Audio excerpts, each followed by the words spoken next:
अस्सलाम वालेकुम, मैं हूं अमीर अब्बास। महज़ब दुनिया में रियासतें जमहूर के सियासी, मुआशी और माशरती हुकूक गस्ब करने का तसव्वुर भी नहीं कर सकती।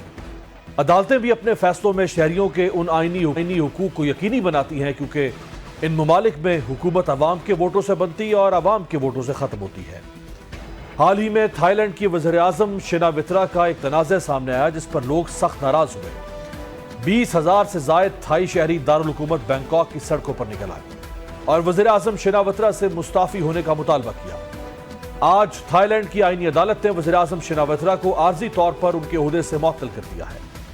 इसके बरक्स तीसरी दुनिया के वो ममालिक जहां हाइब्रिड रिजीम की जड़ें मजबूत हैं, उन मुल्कों में हुकूमत चाहे जो मनमानी करे, जो जुल्म ढाए, शहरी हुकूक गस्ब करे, उससे कोई पूछने वाला नहीं होता। पाकिस्तान में मुस्लिम लीग नून और पीपल्स पार्टी की इत्तेहादी हुकूमत भी सेम पेज पर होने के बायस पुरएतमाद है कि उससे कोई बास पूछ करने वाला नहीं, क्योंकि अपोजिशन अरकान को तो पहले ही आजाद करार दिलवाकर उनके पर बांध दिए गए। तहरीक इंसाफ के रहनुमाओं का कहना है कि मखसूस नशिस्तें हमारा हक है, लेकिन उन्हें माले गनीमत की तरह बांट दिया गया। बाज़ तज्जियाकारों की राय में मखसूस नशिस्तों के फैसले ने एक बार फिर हॉर्स ट्रेडिंग का रास्ता खोल दिया है और अब आज़ाद अरकान की बोलियां लगेंगी।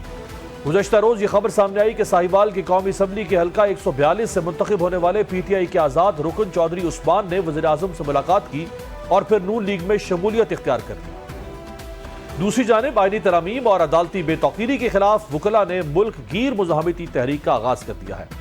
All Pakistan lawyers action committee ने ऐलान किया है कि पाकिस्तान आईनी तारीख के एक अहम तरीन मोड़ पर खड़ा है। कानून की हुक्मरानी खतरे में है और यह खतरा किसी फौजी कुव्वत से नहीं बल्कि आईनी धोखादही के जरिए पैदा किया गया है। वकला बरादरी हस्ब ताइन की निगहबान है और इस बार भी पीछे नहीं हटेगी।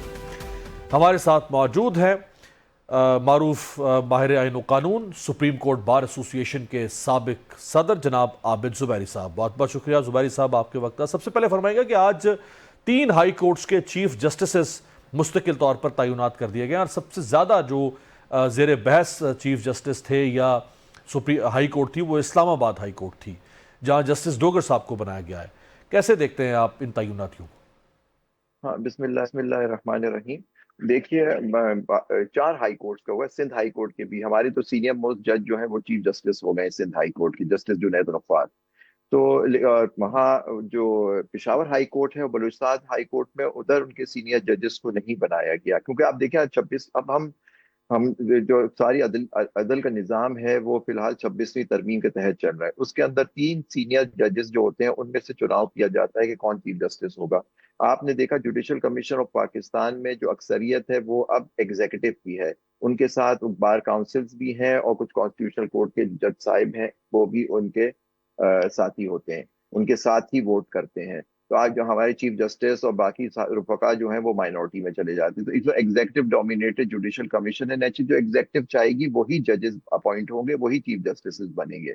तो इसके हिसाब से बन गए। लेकिन जस्टिस डोगर का तो इशू वो था कि उनको तो ट्रांसफर करके लाया गया था उन, और बाकी वहाँ के मोअज़्ज़िज़ जज साहिबान ने चैलेंज किया और जाते हुए जो पिछले चीफ जस्टिस साहब थे उन्होंने उनको सीनियरिटी दे दी थी।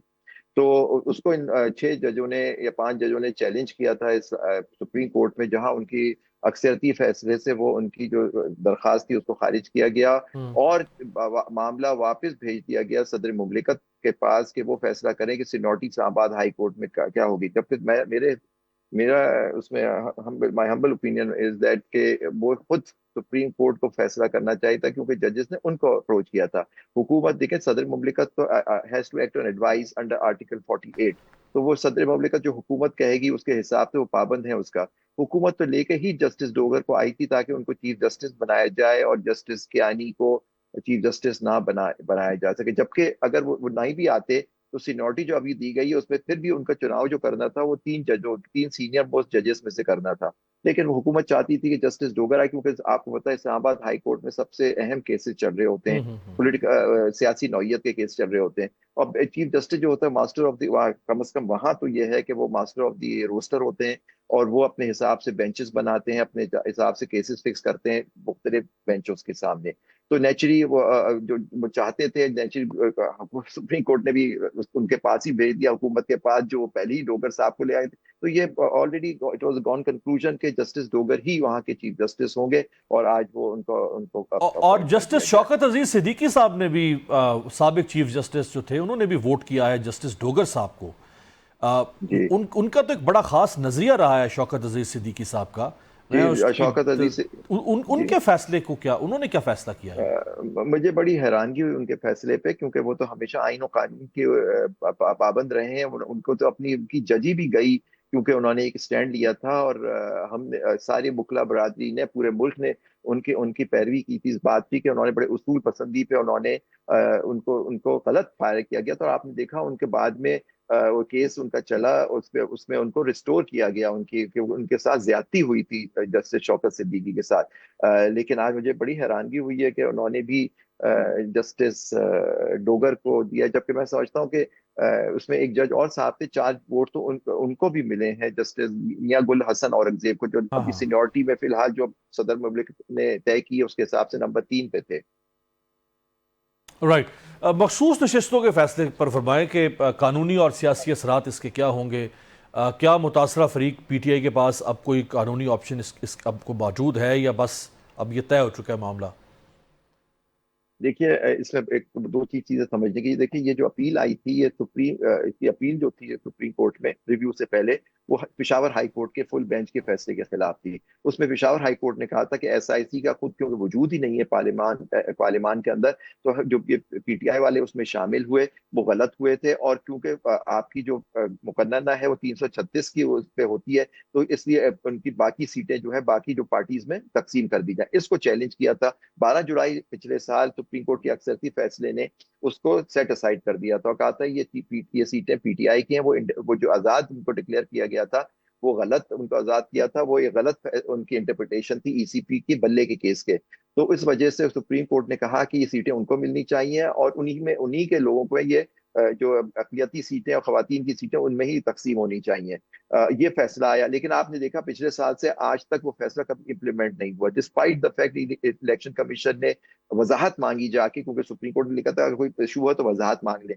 وضاحت مانگی، اس کے باوجود انہوں نے سپریم کورٹ کے اکثر ججوں نے کہا کہ نہیں، آپ کو یہی فیصلہ ہے، آپ کو یہ کرنا ہے. لیکن وہ نہیں کیا، کیونکہ حکومت نہیں چاہتی تھی وہ کرنا. تو لیکن آپ دیکھیے ایک فیصلہ جس کو امپلیمنٹ نہیں ہو، اس کا ریویو آیا، اور ریویو بھی 26ویں آئینی ترمیم کے بعد کانسٹیٹیوشنل بینچ میں لگا. اور کانسٹیٹیوشنل بینچ کی اب اس میں ڈبیٹ ہے کہ 13 تھے 12 رہ گئے کیا. تو اب ایک بات یہ بھی ہو سکتی ہے کہ جو اب تو کانسٹیٹیوشنل بینچ ہی فل کورٹ ہے، وہی فل ریویو کرے گی. اس میں سے آپ نے دیکھا 2 ڈسمس کر دیا، ایک جج صاحب اس میں سنا نہیں کیس کو، اور 2 لوگ اس میں تھے، اس میں مائنورٹی میں چلے گئے. تو اکثر یہ فیصلہ 7 سے آیا. وہاں 8 سے ججوں نے الاؤ کیا تھا، یا 7 نے اس کو ریویو کر دیا. بات یہ ہوگی کانسٹیٹیوشنل بینچ ہے کہ وہ پرانے رولز آف سپریم کورٹ کے نہیں لگیں گے. یہ ایک آرگومنٹ یہ بھی دیا جاتا ہے. تو میں سمجھتا ہوں اس کے بڑے دوررس نتائج ہوں گے. ایک جماعت جس کے ساتھ خود سپریم کورٹ نے کہا، ان کے فل کورٹ نے 13 فل، کیونکہ فیصلہ چاہے مائنورٹی اور میجورٹی اور سب فل کورٹ کا مانا جاتا ہے. فل کورٹ کے فیصلے نے کہا یہ سیٹیں پی ٹی آئی کی تھی. آپ سپریم کورٹ نے کانسٹیٹیوشنل بینچ نے جو 26ویں آئینی امینڈمنٹ کے تحت تخلیق میں آئی ہے، اس نے اس ججمنٹ کو سیٹ اسائڈ کر دیا، اور کہا کہ نہیں، پشاور ہائی کورٹ کا فیصلہ صحیح تھا کہ یہ سیٹیں ایس آئی سی کو نہیں ملنی چاہیے تھی، اور باقی پارٹیوں میں تقسیم. یعنی تو آپ نے سپریم کورٹ نے ریویو میں اپنے اکثریت فیصلے کو سیٹ اسائڈ کر کے صحیح. آپ نے وہ سیٹیں جو ہیں اب ان کو باقی مال غنیمت کے طور پہ بانٹ دی دوسری جماعتوں کے اندر، اور اب ان کو 2/3 اکثریت مل گئی. تو یہ زبیر صاحب جی یہ فرمائیں کہ 26ویں آئینی ترمیم، جوڈیشل کمیشن کی کمپوزیشن جس میں حکومت کے پاس میجورٹی آ چکی ہوئی ہے، وہ اس کمیشن کا تو بنانے کا تکلف کی ضرورت ہی نہیں ہے نا. حکومت خود ہی کمیشن کے ذریعے سے تو حکومت ہی ججز نامزد کر رہی ہے. پھر ججز کی بالکل ٹرانسفر پوسٹنگز ہو رہی ہیں، پھر ججز کی سینیورٹی کے ایشوز ہو رہے ہیں، پھر جو جی عدالت آئینی بینچز سے فیصلے آ رہے ہیں. یہ انتہائی پورا معاملہ اس وقت انتہائی متنازع ہو چکا ہوا ہے. کیا کبھی مستقبل میں یہ سب کچھ ریورس ہوتا ہوا نظر آئے گا؟ دیکھیے اب اس وقت تو نہیں لگ رہا، کیونکہ اب 2/3 اکثریت دے دی گئی ہے. اب آپ نے خود ابھی فرمایا تھا ایک ہائیبرڈ سسٹم ہے. हाइब्रिड सिस्टम के जो हाइब्रिड की जो सिस्टम चलाने वाले हैं वो हो सकता है आगे जाके 27वीं तरमीम ले आए, हो सकता है आगे जाके कॉन्स्टिट्यूशनल कोड बना दिया जाए। अब तो जो चाहेंगे वो करेंगे। देखिए हमारी यहाँ दो ताई अक्सरियत 2 दफा ही हमारी तारीख में आई है, एक शहीद जुल्फिकार अली भुट्टो साहब के जमाने में आई थी और फिर एक नवाज शरीफ साहब को मिली थी, और दोनों का अंजाम आपने देखा क्या हुआ था।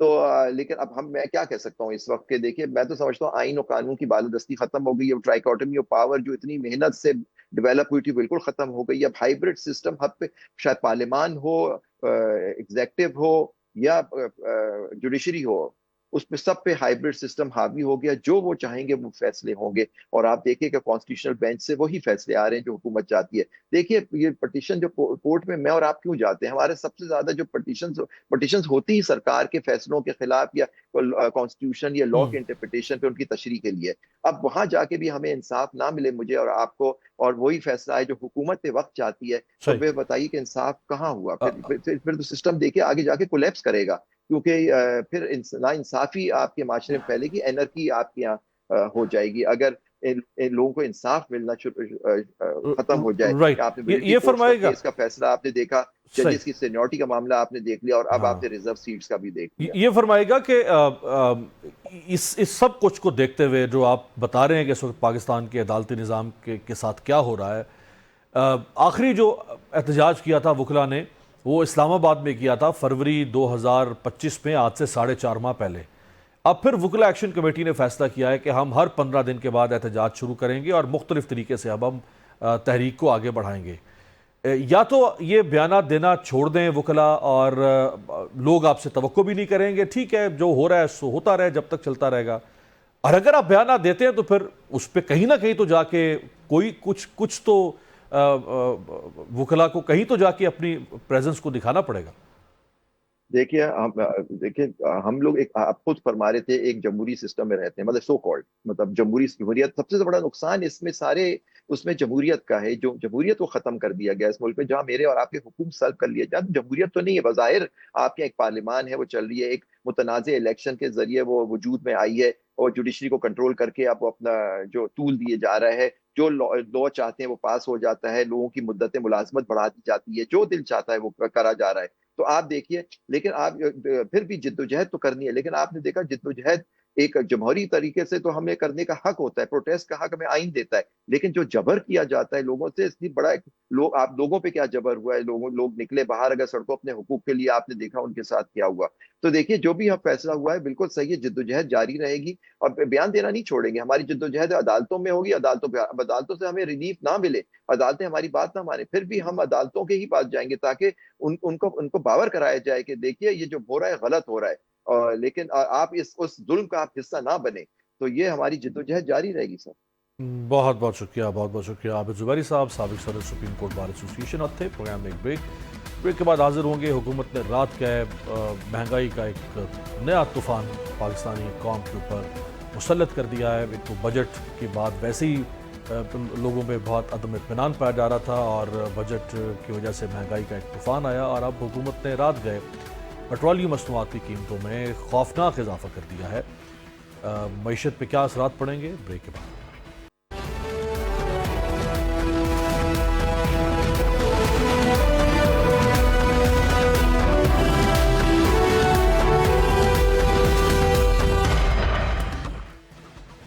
ब्रेक के बाद खुश आमदेद। हुकूमती दावों के मुताबिक हिचकोले खाती मुल्क की मैशत अब ICU से बाहर आ चुकी है, जिस पर वज़ीर-ए-आज़म शहबाज शरीफ अपनी मुआशी टीम की पीठ थपथपा रहे हैं। हकीकत यह है कि हुकूमत की मुआशी पॉलिसियां गरीब अवाम का खून निचोड़ रही हैं, जबकि कारोबारी तबका शदीद परेशान और किसान सरापा एहतजाज है। उसकी वाज़ेह मिसाल यह है कि आलमी मंडी में तेल सस्ता होने के बावजूद पाकिस्तान में हुकूमत ने पेट्रोलियम मसनूआत की कीमतों में बड़ा इजाफा कर दिया है। फी लीटर पेट्रोल की कीमत में 8 रुपए 36 पैसे और डीजल की फी लीटर कीमत में 10 रुपए 39 पैसे इजाफा किया गया है। इसके बाद पेट्रोल की नई कीमत 266 रुपए 79 पैसे फी लीटर हो गई है। इसके साथ साथ हुकूमत ने कार्बन लेवी के नाम पर 2 रुपए 50 पैसे फी लीटर का नया टैक्स भी आयद कर दिया है। पेट्रोल की कीमतों में इजाफे का बराह रास्त असर मुतवस्सित और निचले तबके के बजट पर होता है। अपोजिशन जमातों ने इस फैसले को गरीब कुश पॉलिसी करार देते हुए मुस्तरद कर दिया है और फौरी तौर पर इजाफा वापस लेने का मुतालबा किया है। जमीनी हकायक यह है कि पाकिस्तान की 44% आबादी गुर्बत की लकीर से नीचे जिंदगी गुजार रही है। 52% घराने अब भी लकड़ियां जलाकर खाना पकाते हैं। 22% के घरों में किचन तक मौजूद नहीं। 2 करोड़ 50 लाख बच्चे स्कूल से बाहर हैं। एक ऐसे मुल्क में जहां इंसानी तरक्की पस्ती के इस मय्यार पर हो, वहां खुद साख्ता मौशी कामयाबी के दावे क्या मुज़हिका खेज नहीं। दूसरी जानिब टैक्स चोर बेखौफी से अरबों रुपए लूट रहे हैं, जबकि FBI ऐसे टैक्स चोरों को पकड़ने में अपनी कानूनी जिम्मेदारी पूरी नहीं कर पा रहा। ये चश्मकुशा और संगीन इंकशाफात ऑडिटर जनरल ऑफ पाकिस्तान की माली साल 2024-25 की ताजा तरीन रिपोर्ट पे सामने आए, लेकिन ये बोझ भी हुकूमत ने अब आम आदमी और तनख्वाहदार तबके पर डाल दिया है। हुकूमत ने फाइनेंस एक्ट 2025 के जरिए 339 अरब रुपए के नए टैक्सेस नाफिज कर दिए हैं। इस सारी सूरत हाल पर बात करने के लिए हमारे साथ मौजूद है पाकिस्तान के मारूफ माहिर मईशत जनाब डॉक्टर खाकान नजीब साहब। बहुत बहुत शुक्रिया डॉक्टर साहब का। डॉक्टर साहब, अभी बजट आया था, उस बजट के अंदर वैसे ही बहुत महंगाई हुई है और उस बजट के भी रिपरकशंस लोग भुगत रहे हैं। आलमी मंडी में तेल सस्ता हो गया है, पाकिस्तान में 10-10 रुपए कीमतें बढ़ा दी गई, इससे पहले भी 15 दिन पहले भी कीमतें बढ़ाई थी। ये यानी आप इतने इनडायरेक्ट टैक्सेस इकट्ठे कर रहे हैं, डायरेक्ट टैक्सेस अलहदा हैं, क्या यही तरीका है इनके पास मईशत चलाने का 3 साल से? एक तो बात बिल्कुल दुरुस्त है कि हॉरिजॉन्टल इक्विटी ऑफ टैक्सेशन और डायरेक्ट टैक्सेशन, ये दोनों चीजें जो हैं हम पिछले 78 साल में एस्टैब्लिश नहीं कर पाए। एग्रीकल्चर इनकम टैक्स ना होने के बराबर कलेक्ट होता है। रिटेल, होलसेल और रियल एस्टेट, ये तीनों जो सेक्टर्स हैं मिला के जो टैक्स इनका बनता है वो नहीं देते, और इसलिए हमें बहुत भारी बोझ जो है कॉर्पोरेट इनकम टैक्स और आपकी सैलरी पर और नॉन सैलरीड यानी कि डॉक्टर्स, लॉयर्स या उन लोगों पर डालना पड़ता है। तो ये इसमें तो कोई दो आरा नहीं है, इसमें दोनों लोगों को सोचना है, अथॉरिटीज को भी सोचना है, स्टेट को भी सोचना है, बट साथ साथ जो लोग मतलब स्ट्राइक पे जाते हैं जब टैक्स लगता है, और हमारे एग्रीकल्चर के वो भाई बहन जो इसमें काम करते हैं पर इस ज़िमन में ये कहते हैं कि ये तो प्रोविंशियल सब्जेक्ट है, और प्रोविंसेस ने तो 78 साल में, आप हैरान हो जाएंगे, लेजिस्लेट ही नहीं किया था। अब IMF की नज पे एक लेजिस्लेशन हुई। हैविंग सेड दैट, पाकिस्तान की ये लॉन्ग टर्म फंडामेंटल मसाइल हैं जो भी आपके सामने रखे हैं, पर इन द शॉर्ट रन एक इकोनॉमिक स्टेबिलिटी है मुल्क में, एक मैक्रो स्टेबिलिटी है। इसका मतलब ये है कि अफरात-ए-ज़र आज 4.5% पर है on the average in the whole year. पिछले साल 24% पे थी। सो अगर आप इस चीज़ को इस तरह देखेंगे तो आपको एक अंदाज़ा होगा कि जो मैक्रो स्टेबिलिटी का एक अहम जुज है वो पाकिस्तान की इकोनॉमी में दिखाई दे रहा है। नंबर 2, जो बैरूनी खसारा है, imports minus exports minus remittances has come down और हैज बिकम सरप्लस। इसकी बड़ी वजह ये है कि हमारी एक डिमांड स्लो हुई, इंपोर्ट कम हुई और एक्सपोर्ट लगभग 6-7% बढ़ी, और हमारी जो रेमिटेंसेस हैं they have taken a big jump upwards. So आपने वो भी संभलते हुए देखा, और कॉन्सिक्वेंटली एक रिजर्व्स का बिल्डअप है। जो हमारा सेंट्रल बैंक है वो कहता है 13-14 अरब डॉलर पे हम पहुंच जाएंगे जब डेटा वो रिलीज करेंगे। Let's believe all that. इस स्टेबिलिटी के लिए, IMF की इंगेजमेंट के लिए आपने ग्रोथ को सैक्रिफाइस किया। पिछले साल की ग्रोथ जो है वो 2-2.5% के दरमियान है। एक मुल्क जिसकी पॉपुलेशन 2.5% से ज्यादा ग्रो कर रही हो, और जिसको इतने रिसोर्सेज, तालीम जैसे आपने जिक्र किया, इसको इतने रिसोर्सेज हेल्थ, जिसको इतने रिसोर्सेज सॉफ्टवेयर बिल्ड करने के लिए चाहिए हो पाकिस्तान की ग्रोथ फ्रेमवर्क को ठीक करने का, ऑब्वियसली उसके लिए एक ग्रोथ की हिट लेना और वो नौकरियां ना क्रिएट करना फर्दर कॉम्प्लिकेट करता है इस सिचुएशन को, और इसीलिए 7.5 लाख पाकिस्तानी जो है वो मुल्क छोड़कर बाहर नौकरियां ढूंढता है। इसमें भी कोई शक नहीं है। ये वो वक्त है, ये वो स्पेस है, ये तो वो डॉक्टर साहब, ये जो आपने कहा 7.5 लाख लोग जो हैं वो पाकिस्तान से बाहर कमोबेश हर साल जा रहे हैं, ये वो स्टैट्स हैं जो हुकूमत के पास या फॉरेन ऑफिस के पास मौजूद होते हैं। जो असाइलम लेते हैं और दूसरे तरीक़ों से बाहर जा रहे हैं, वो डेटा तो हुकूमत के पास भी नहीं होता। जो स्टूडेंट्स जा रहे हैं स्टडी वीज़ा पे या जो डंकी के ज़रिए से जाते हैं, तो ये जब हम कहते हैं कि रेमिटेंस ऊपर गई है, तो उसकी वजह तो ये भी है ना कि पिछले 3 सालों के अंदर 20-25 लाख और पाकिस्तानी बाहर चले गए हैं। जो पहले थे वो तो बाहर थे ही, जो और गए वो भी पैसा भेजेंगे, जारी बात है, अपनी फैमिली को सपोर्ट के लिए। तो ये कोई इतनी खुशी की बात तो नहीं है हुकूमत के लिए कि हम बाहर से आने वाले पैसे से मुल्क चला रहे हैं। सो एक तो बात ये है कि ये आपने दुरुस्त फरमाया है कि एक चूंकि number of people going abroad has increased. दूसरी बात ये कि बहुत सा हवाला हुंडी के थ्रू पाकिस्तान पैसा आता था, क्योंकि अब हवाला और हुंडी का रेट और जो इसका रेट है इंटरबैंक का वो तकरीबन बराबर हो गया। सो इंसेंटिव भी टूट गया है। सो जो उधर से पैसा आ रहा था वो इधर से आ रहा है फॉर्मल चैनल से। दूसरी ये बात है कि क्रैकडाउन भी एक बहुत हुआ है, हवाला हुंडी पर बी कैटेगरी, सी कैटेगरी, मनी चेंजेस खत्म हुए, स्मगलिंग, बॉर्डर्स, फेंसिंग अफगानिस्तान के साथ, ये सब चीजें हैव प्लेड अ रोल। और हमने एक पाकिस्तान रेमिटेंस इनिशिएटिव शुरू किया था, क्योंकि मैं टेबल पर था और हमने ये शुरू किया था, जिसमें हम एक इंसेंटिवाइज करते थे बैंकों को कि वो रेमिटेंस के पीछे भागें। तो I think that has also played a role. All in all ये सारी सिचुएशन जो है उसमें ये है कि इसमें ऑब्वियसली लोग जब मुल्क छोड़ के जाते हैं तो वो इसीलिए जाते हैं कि नौकरियां नहीं मिलती। कुछ लोग ठीक है बाहर जाते हैं, काम करते हैं, दुनिया भर में एक्सोडस होता है, पर पाकिस्तान के केस में जब तक हम ग्रोथ के फ्रेमवर्क को ठीक करके 6-7% पे ग्रो नहीं करेंगे तो हम किसी तरह भी 25 से 30 लाख नौकरी चाहिए अमीर अब्बास साहब पाकिस्तान में हम नहीं निकाल पाएंगे। That's a fact of life. Growth framework को ठीक करने की ये अपॉर्चुनिटी है, एक स्टेबिलिटी है मुल्क में। Energy sector investment to GDP at 13.8%, China 35%, so South Asia 30s, East Asia 35-40%। ये आपका मेन जोश है। प्राइवेटाइजेशन आप देख लें, 15-18 साल से एक थैले की चीज भी हम बेच नहीं पाए। डिस्कोस क्या प्राइवेटाइजेशन में लेके गए हुए आज 25-28 साल हो गए हैं। एसओईज का लॉस इस वक्त 5,900 अरब का है accumulated. So these are the serious questions we must be asking. आपने कुछ क्वेश्चन सामने रखे, कुछ क्वेश्चंस ही हैं। सो क्या हम वाकई प्राइवेटाइजेशन की तरफ बढ़ पाएंगे? एफडीआई 1.5-2 अरब डॉलर पे है, इसी पे रहती है। क्या हम मुल्क में डीरेगुलेशन करके आसानियां पैदा कर सकते हैं? ये बातें हमें करना इसलिए अब जरूरी है कि ये फिजा है, ये अपॉर्चुनिटी है, ये अगले 1.5-2 साल रहेगी जब तक आईएमएफ की एंगेजमेंट है। उसके बाद भी 25 अरब डॉलर वापस करने होंगे। तब तक ये जो चीजें हैं इनको दुरुस्तगी की तरफ लेकर जाना पड़ेगा। एक्सपोर्ट टू जीडीपी 9.5% का 1-1.5-2% बढ़ाना पड़ेगा।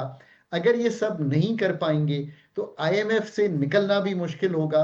और जिन 40% स्टंटेड बच्चे या जिन 2.5 करोड़ बाहर लोगों का आपने जिक्र किया जो स्कूल में होने चाहिए बच्चे, और ये भी हमें कहना यहाँ जरूरी है कि एक सिल्वर लाइनिंग ये है कि प्रोविंशियल बजट्स बहुत बढ़ गए हैं जब से वफाक ने 60% के करीब एनएफसी देना शुरू किया है। तो ये जरा सोचिए कि पूरे मुल्क का डेवलपमेंट बजट वफाक का तो 1,000 अरब है, प्रोविंसेस 2,100 अरब रुपया खर्च करने जा रही हैं। दैट्स ट्रेमेंडस एफर्ट जो कर सकती हैं वो। आई रियली होप कि वो software of Pakistan, school, college, education centres, vocational training, Pakistan की हेल्थ, स्टंटिंग, माल न्यूट्रिशन, इसका ये मतलब नहीं है कि आप ज्यादा स्कूल खोलें। कभी कभी इसका मतलब ये भी हो सकता है कि आप किसी ऐसे लो इनकम हाउस होल्ड को हेल्प करें स्कूल वाउचर देकर, ताकि वो अच्छा मेयार तालीम एक प्राइवेट स्कूल से हासिल करें। अब हम जो गुफ्तगू कर रहे हैं हम फंडामेंटल सोच को तब्दील करने की कर रहे हैं कि कैसे एफिशिएंसी लाकर स्कूल सिस्टम को प्रेशराइज किया जाए कि हम पैसे दे रहे हैं। लेकिन डॉक्टर साहब वो तो सिंध की अभी सिंध में एजुकेशन के ऊपर जो रिपोर्ट आई है पिछले 15-16 साल में जब से वहाँ सिंध में पीपल्स पार्टी की हुकूमत है, एग्रीगेट जो अगर हम देखें तो वो यानी लिटरेसी रेट या जो बच्चों की एनरोलमेंट है वो हर चीज़ डिक्लाइन हुई है।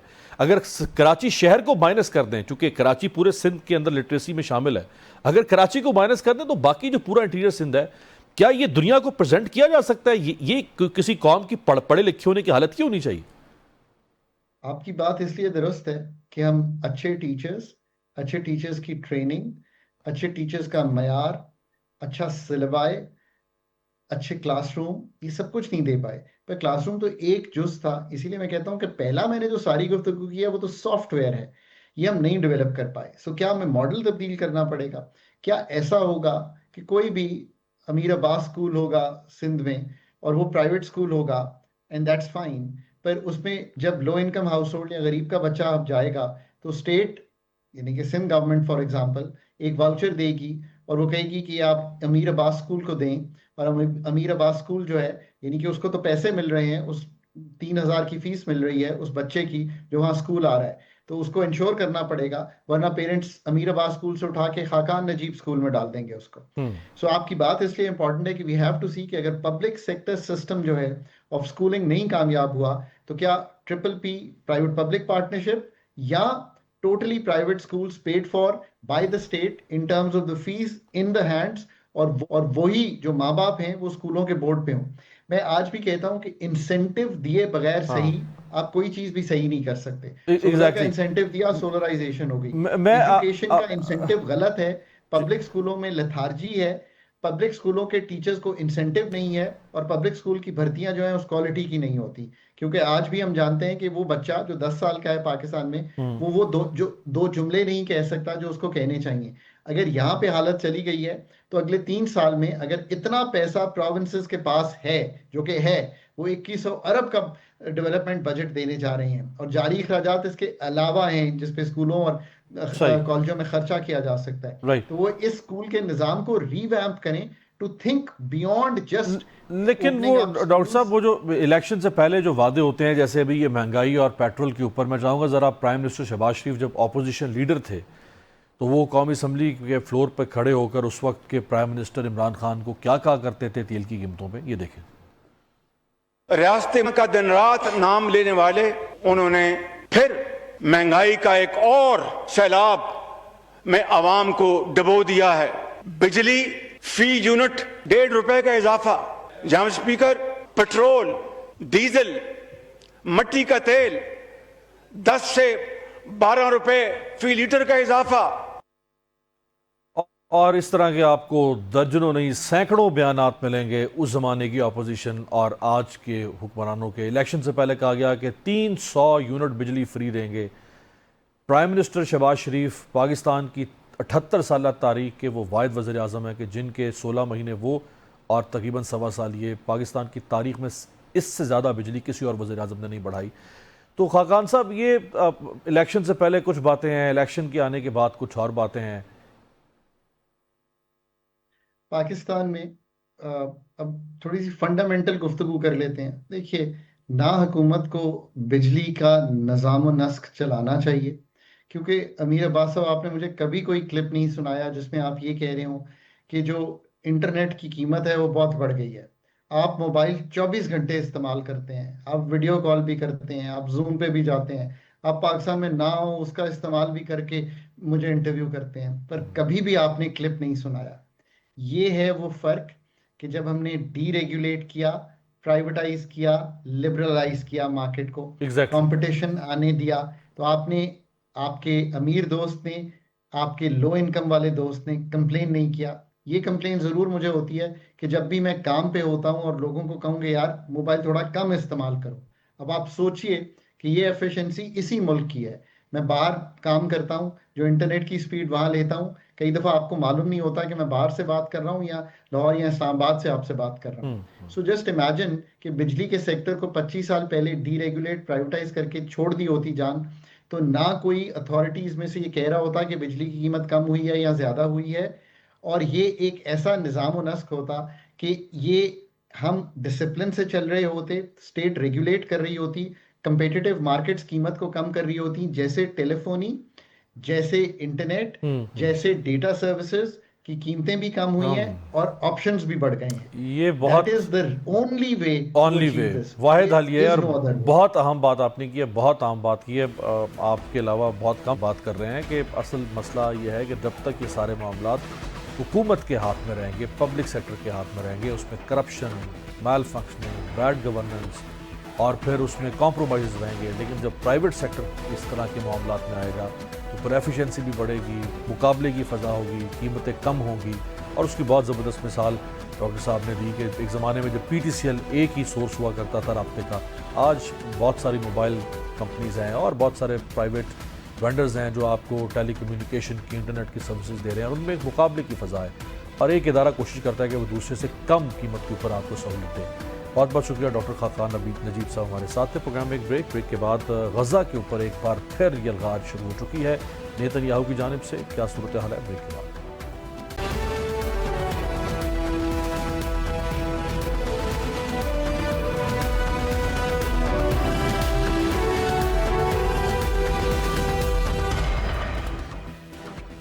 بریک کے بعد خوش آمدید. ایران کے ہاتھوں بدترین شکست کے بعد صہیونی وزیراعظم نیتن یاہو غزہ کے نہتے فلسطینیوں کے خون کا پیاسا ہو چکا ہے, اور صہیونی فورسز نے غزہ کے مختلف علاقوں پر بمباری تیز کر دی ہے. افسوسناک بات یہ ہے کہ نیتن یاہو یہ سب امریکہ کی شہ پر کر رہا ہے. صہیونی فورسز کی جانب سے غزہ کے مختلف علاقوں میں روزانہ کی بنیاد پر نہتے فلسطینیوں کا قتل عام کیا جا رہا ہے اور گزشتہ ایک ماہ میں 600 فلسطینی اسرائیلی بمباری میں شہید ہو چکے ہیں۔ تاہم اس کے باوجود امریکہ صہیونی حکومت کو اسلحہ اور گولہ بارود فراہم کر رہا ہے۔ عالمی میڈیا نے انکشاف کیا ہے کہ امریکہ نے اسرائیل کو $510 بلین کے ہتھیاروں کی فروخت کی منظوری دے دی ہے، جس میں ہزاروں بم گائیڈنس کٹس شامل ہیں۔ اسرائیل کی جانب سے غزہ کے نہتے شہریوں پر ظلم کا سلسلہ جاری ہے۔ صہیونی فورسز نے گزشتہ روز حملوں کے دوران گھروں، اسکولوں، اسپتالوں اور امدادی کیمپس کو نشانہ بنایا، جس کے نتیجے میں 95 فلسطینی شہید ہوئے۔ الجزیرہ کی رپورٹ کے مطابق اسرائیل نے غزہ میں بڑے پیمانے پر بمباری کر کے 95 فلسطینیوں کو شہید کر دیا۔ ان میں خوراک کے متلاشی شہری اور اسکولوں میں پناہ لینے والے خاندان شامل ہیں۔ اسرائیلی فورسز نے وسطی غزہ کے دیر البلح میں الاقصی اسپتال کے صحن کو بھی نشانہ بنایا، جہاں ہزاروں خاندانوں نے پناہ لے رکھی ہے۔ اسرائیلی اخبار نے انکشاف کیا ہے کہ غزہ میں امدادی مراکز پر امداد کے منتظر فلسطینیوں پر اسرائیلی فوج کی جانب سے جان بوجھ کر فائرنگ کی جاتی ہے۔ اسرائیلی اخبار ہارٹس کی تحقیقاتی رپورٹ کے مطابق اسرائیلی فوج کے اہلکاروں اور افسران نے انکشاف کیا ہے کہ غزہ میں گزشتہ ایک ماہ کے دوران امدادی مراکز کے قریب فلسطینی شہریوں پر جان بوجھ کر فائرنگ کی جاتی رہی، حالانکہ وہ واضح طور پر کسی خطرے کا باعث نہیں تھے۔ فرانس کے وزیر خارجہ نے غزہ میں فلسطینی امداد حاصل کرنے والوں کی اسرائیلی فورسز کے ہاتھوں شہادت کی شدید مذمت کرتے ہوئے اسے شرمناک اور انسانی وقار کی توہین قرار دیا۔ انہوں نے اعلان کیا کہ فرانس فلسطینی ریاست کو تسلیم کرنے کے لیے پرعزم ہے۔ انہوں نے غزہ میں بگڑتی ہوئی انسانی صورتحال کے پیش نظر فوری بین الاقوامی اقدام کی ضرورت پر زور دیا ہے۔ دوسری جانب فلسطینی مزاحمتی گروپ حماس کا کہنا ہے کہ ہم نے ثالثوں کے ذریعے غزہ میں جنگ بندی کا ایک جامع معاہدہ پیش کیا ہے، لیکن 4 ہفتے گزرنے کے باوجود اسرائیل اور امریکہ کی جانب سے اس کا کوئی جواب نہیں دیا گیا۔ حماس کا کہنا ہے کہ نیتن یاہو ہمارے شہداء کے خون کی قیمت لگا کر ہمیں بلیک میل کرنے کی کوشش کر رہا ہے، لیکن ہم واضح کرنا چاہتے ہیں کہ ہم غزہ میں جنگ بندی کے لیے پرعزم ہیں، لیکن جب تک صہیونی جارحیت جاری رہے گی ہماری مزاحمت بھی جاری رہے گی۔ ہمارا مطالبہ ہے کہ فلسطینی عوام کو ایک خود مختار ریاست کا حق دیا جائے۔ واضح رہے کہ چند دن قبل صحافیوں سے گفتگو کرتے ہوئے امریکی صدر ٹرمپ نے کہا تھا کہ انہیں یقین ہے کہ ایک جنگ بندی قریب ہے اور یہ اگلے ہفتے کے اندر طے پا سکتی ہے۔ یہاں اہم بات یہ ہے کہ حماس کا یہ مطالبہ ہے کہ اسرائیل غزہ میں اپنے فوجی آپریشن کو مستقل طور پر ختم کرے۔ اس کے برعکس اسرائیل صرف ایک عارضی جنگ بندی چاہتا ہے تاکہ اگر ضرورت پڑے تو لڑائی دوبارہ شروع کی جا سکے، جبکہ مصر کے وزیر خارجہ نے کہا ہے کہ ان کا ملک غزہ کے لیے ایک نئے معاہدے پر کام کر رہا ہے، جس میں 60 روزہ جنگ بندی کے بدلے کچھ اسرائیلی یرغمالیوں کی رہائی اور محصور علاقے میں انسانی امداد کی فوری فراہمی شامل ہے۔